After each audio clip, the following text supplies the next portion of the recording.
የሀብታም ቤት መግባት እኮ አንዳንዴ እኮ መታደል ነው። ይሄንን ታውቃላችሁ? ሁሌ እንቁላል መብላት ማለት ነው። ሾፉ የሀገሬ ልጆች ተመልከቱ። ይሄን ቪዲዮ ሁላችሁም እዩት ማለት ነው። ቪዲዮን በምክንያት ነው ይዤ የመጣሁት። እስከ መጨረሻው እዩት። በነገራችን ላይ አንዳንድ ጀግናቶች አሉ አረቀው መመልከት የሚችሉ ማለት ነው። ተመልከቱ እና ልጅቷን አለማድነቅ አይቻልም። ምን እንዳለች እንግዲህ ሰምታችኋል። በዝርዝር ደግሞ እንመለስበታለን። ትናንትና አንድ ቪዲዮ አካፍያችሁ ነበረ። ከዚያ ቪዲዮ ስርም የተጻፉ አንዳንድ ኮሜንቶች አሉ። እስኪ የሁለት ልጆችን ብቻ ላንብብላችሁ፣ ሌላው እናንተ ገብታችሁ ማየት ትችላላችሁ ማለት ነው። እንዳየሁት ከሆነ እንግዲህ ይሄ ችግር በጣም የብዙቶቻችን ችግር እንደሆነ ነው። እናንተ ቪዲዮን በደንብ ተመልከቱት። እኔ እንዳልኳችሁ ላከፍላችሁ። አንዷ እህታችን ከወደ ጆርዳን ምን ትላለች መሰላችሁ? ወላሂ ሮመዳን ከገባ ሶር በልቼ አላቅም፣ ውሃ ብቻ ነው የምጠጣው፣ ግን ስራ የለም። ጆርዳን ነው ያለሁት፣ ግን ስራ የለም። ከዚህ ላይ አስምራችሁ ያዙልኝ ሀገሬ ልጆች፣ ይህን ነገር በደንብ ስሙት ማለት ነው። ሌላኛው እህታችን ደግሞ ምን ትላለች መሰላችሁ? ወላሂ እኔ ዱቄት አስመጥቼ ቂጣ እየጋገርኩ ነው ስሁር እማስረው። ዛሬ ዳቦ አብክቻለሁ። ብቻ አልሐምዱሊላ። ፍጥሩም ምንም ትንሽ ነገር ነው የሚሰጠኝ፣ ምግብ አይሰራም። ብቻ አልሐምዱሊላ። እንዳልኳችሁ በጣም የብዙቶች ችግር እንደሆነ ኮሜንት ላይ ይቻለሁ። አንዷ ምን ነኝ፣ አንዷ እኔ ነኝ። ብቻ ያልፋል አልሐምዱሊላ እግዚአብሔር ይመስገን እያላችሁ ቀለል አድርጋችሁ ብዙዎቻችሁ አይታችሁታል ማለት ነው። በነገራችን ላይ የሀገሬ ልጆች ያልፋል እያልነ ችለን የምንኖረው ነገርና ያልፋል እያልነ ችለን መኖር የሌለበትን ነገር ለይተን ማወቅ አለብን ማለት ነው። ምክንያቱም እኛ ዛሬ ዋጋ እየከፈልን የምንሰራው ነገ የተሻለ ህይወት በሀገራችን ለመኖር ነው አይደለ? ነገን ደግሞ ማስቀጠል የምንችለው እኛ ጤነኞች ስንሆን ነው። እኛ ከሌለን ነገ ማስቀጠል አይቻልም ማለት ነው። ምንላችሁ ፈልጌ ነው፣ እንደ ረሃብ ያለ መጥፎ ባላንጋራ የለም። የሀገሬ ልጆች ረሃብ መጥፎ ነው። ረሃብ ለበሽታ ያጋልጣችኋል። ስለዚህ እናንተ እየሰራችሁ ካልበላችሁ ለበሽታ ከተዳረጋችሁ ነገን እንዴት ነው ማስቀጠል የሚቻለው? የሀገሬ ልጆች አንዳንዴማ ቆም ብለን ማሰብ አለብን እንጂ። ገብቷችኋላ? እስኪ ወደ መጀመሪያው ቪዲዮ ልመልሳችሁ። በነገራችን ላይ የራሳችሁን ሀሳብ አስተያየት ወይንም ደግሞ የእናንተ ምርጫ የሆነውን በኮሜንት ላይ አስቀምጡልኝ። እሱም ምንድን ነው መሰላችሁ? አንዲት እህታችን ከጆርዳን ምን እንዳለች ሰምታችኋል። ይቺ ልጅ ደግሞ የሰራችውን ቪዲዮን የልንገራችሁ ማለት ነው። ከሀብታም ቤት መስራት እኮ መታደል ነው ብላለች ማለት ነው። እንግዲህ ልጅቷ የምትኖረው አረብ ሀገር ነው። አረብ ቤት ውስጥ ተቀጥራ ነው እየሰራች ያለችው ማለት ነው።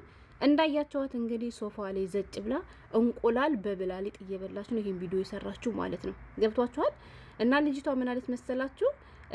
ብዙ ልጆች ያማራሉ፣ እኔ ግን እንደዚህ ያለ ነገር ወዳለሁ ተመችቶኛል ብላለች ማለት ነው። እሱ ምንድነው? ከሀብታም ቤት ስትሰሩ የሀገሬ ልጆች ስራ ጥግ ድረስ ነው የምትፈጉት። በጣም ትፈጋላችሁ፣ በጣም ትሰራላችሁ። የስራ ብዛት አለ፣ እንግዳ ይበዛል፣ ቤተሰብ ይበዛል። ግን ደግሞ በምግብ በኩል ምንም አይነት ችግር አይኖርባችሁም። ከስንት አንዶቹ ካልሆነ አብዛኛው ሀብታም ቤት ውስጥ ስትሰሩ ምግብ የሚባል የምግብ እጥረት አያጋጥማችሁም ማለት ነው የሀገሬ ልጆች። ለምን? ለእናንተ ብሎ ሳይሆን ለራሳቸው ብሎ ስለሚያመጡት፣ በብዛትም ቤቱ እንግዳ ስለሚስተናገድበት ማለት ነው። እና ይቼቴ ምን አለች መሰላችሁ? በጣም ብዙ ልጆች ይሄን ነገር ያማርራሉ። እኔ ግን አላማርርም። ምክንያቱም እንደፈለኩ በልቼ እንደፈለኩ ሰርቼ ስለምኖር፣ ስለዚህ እኔ ይሄ ምርጬ ተመችቶኛልን ያለችው ሀገሬ ልጆች። እናማ ስትሰሩ ምርጫችሁን የሀብታም ቤት አድርጉ። ስራ ፈርታችሁ ከድሃ ቤት አትቀጠሩ። በጣም ብዙ ሰነፍ እህቶች አሉ የሀብታም ቤት መስራት የማይፈልጉ። ገና እነሱ ሀብታም ቤት ሲባል የሚመጣላቸው የስራ ብዛቱ ነው። ስራ የለም አልላችሁም። አዎ በጣም ስራ ይበዛል፣ ግን ማማረር የለብንም፣ እየሰራን መብላት አለብን ብላለች ማለት ነው ሀገሬ ልጆች። ቅድም የእናንተ ምርጫ አስቀምጡልኝ፣ እናንተ የቱን ትመርጣላችሁ ብያችሁ ነበረ። አንዲት እህታችን ደግሞ እንደሰማችኋት ከወደ ጆርዳን ማለት ነው፣ እኔ ሶር በልቻ አላቅም፣ ያለሁበት ቤት ምንም አይነት ስራ የለም ብላለች ማለት ነው ሀገሬ ልጆች። ምንም አይነት ስራ የለም ምግብም የለም ብላለች። አይታችሁ ከሆነ አንዳንድ ልጆች ችርሽ ምንም አይነት ምግብ ከሌለበት ቤት የምንሰራ እንዲህ ነው እንጂ ችርስ ምግብም ስራም ከሌለበት ቤት ውስጥ ለምንሰራ ይላሉ ማለት ነው። ገባችሁ? የሚሰሩበት ቤት ምግብም የለም ስራም የለም። እነሱ ተጥደው የሚውሉ ስልክ ላይ ብቻና ብቻ ነው ማለት ነው ሀገሬ ልጆች። አንዳንዶቹ ይመቻቸዋል እንደዚህ ያለ ነገር። ለነማን ነው የሚመቻቸው? ለሰነፎች። እውነቴን ነው የምላችሁ። አንቺ የቱን ትመርጫለሽ? ሸቃሌት ምረጭ እስኪ ካላችሁ የኔ ምርጫ ከሀብታም ቤት መስራት በሚገባ አበላለሁ፣ በሚገባ ሰራለሁ። በቃ ፍግት አድርጌ ሰርቼ ፍግት አድርጌ መብላት ነው ደስ የሚለኝ እኔ ማለት ነው። በነገራችን ላይ ልንገራችሁ የሀገሬ ልጆች ምግብ ካለበት ሁሉም ነገር ከሞላበት ቤት ውስጥ ተቀጥራችሁ ስትሰሩ ሀታ ሳትበሉ ትጠግባላችሁ። ወላይ ከምሬ ነው የምላችሁ። ግን ምግብ ከሌለበት ቤት ስትቀጠሩ ሀታ የመመገቢያ ሰዓት ወይ የምሳ ወይ የቁርስ ወይ የራት ሰዓት እንኳን ሳይደርስ ራብ ነው የሚላችሁ። ምክንያቱም እዚያ ቤት ምንም ነገር እንደሌለ ስለምታውቁ ማለት ነው። እኔ ካሁን በፊት ሳውዲ አረቢያ እንደሰራው ነግራችኋለሁ። ሳውዲ የነበርኩበት ቤት ምግብ አልነበረውም። የሀገሬ ልጆች አንዷ 4 አመት ልጃቸው ናት፣ አንዷ ደግሞ የ1 አመት ከምናምን ነች። የ4 አመት ከምናምን ልጃቸውን ይዘው እነሱ ወጥተው ውጭ ተመግበው ይመጣሉ ማለት ነው። ያቺ ህፃን ደግሞ የሚያስፈልጋት ወተት ነው። የእሱ ወተት ደግሞ ይዘጋጅላታል፣ ይገዛላታል ማለት ነው። ከቤት ያለች ማና ሸቃላ ምን ትበላለች ብሎ አንድም ቀን አስቡ ማሳሰባቸውም እና ስራም አይበዛብኝም ነበር። ያው ህፃናቶችን ነው እንጂ የምንከባከብ የነሱ አንድ ክፍል አለ፣ እኔና ልጆች የምንተኝበት አንድ ክፍል፣ አንድ ሳሎን አለ፣ 2 ሽንት ቤት አለ። አለቀ ማለት ነው። ስራም የለም ምግብም የለም። ግን 2 አመቱ እንዴት እንደረዘመብኝ አጠይቁኝ ሀገሬ ልጆች። በጣም ነው የሚያስጠላችሁ ወላሂ። እና መስራትና መብላትን የመሰለ የለም። በደንብ ከሰራችሁ በደንብ ትበላላችሁ። እናማ በዚህ አጋጣሚ ስራ ስትገቡ ምርጫችሁን የሀብታም ቤት አድርጉ።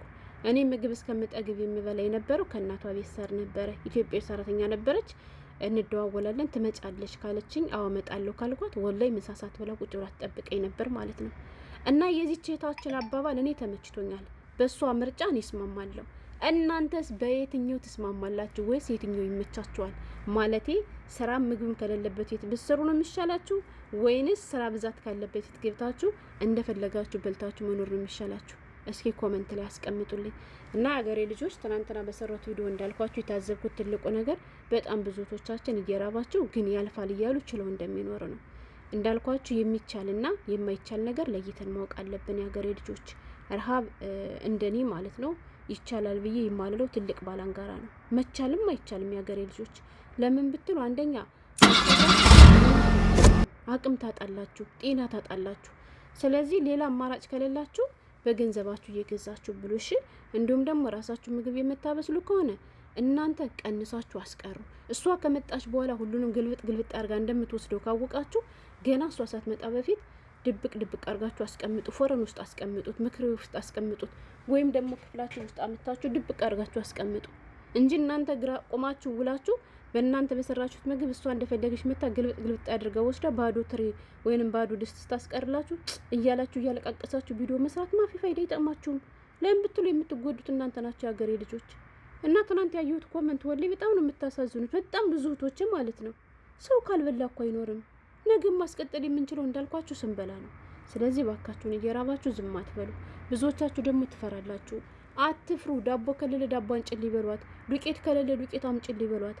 ካልሆነ ደግሞ አንዷ እህታችን ምን እንዳለች ሰምታችኋታል አይደለ? እሱ ምንድነው መሰላችሁ? ራሴ ዱቄት አስመጥቼ ዱቄት ሊጥ እያቦካው ቂጣ እየጋገርኩ ነው የሚበላ ብላለች።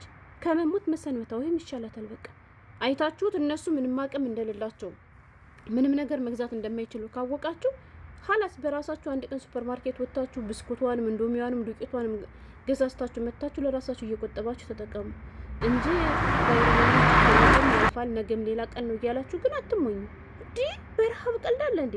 ለምሳሌ ስራ ብዛት ቢሆን፣ ለምሳሌ የመዳም ጭቅጭቅ ቢሆን፣ የልጆች ጭቅጭቅ ቢሆን ችግር የለም ያልፋል። እኔ እኮ ከነሱ ጋር ልኖር ለተወሰነ ጊዜ ነው፣ 1 አመት ነው 2 አመት ነው፣ ምን አባቱን ስችለዋለሁ ብላችሁ ትችሉታላችሁ። ችለንም እየኖረ ነው። በጣም ብዙ ነገር የእንቅልፍ ማጣትን ቢሆን ችግር የለም እችለዋለሁ እያልን 1 ሰዓት 2 ሰዓት እየተኛን እየተነሳን እየቻልን ነው። ግን በረሃብ አትሞኙ ሀገሬ ልጆች፣ ትጎዳላችሁ።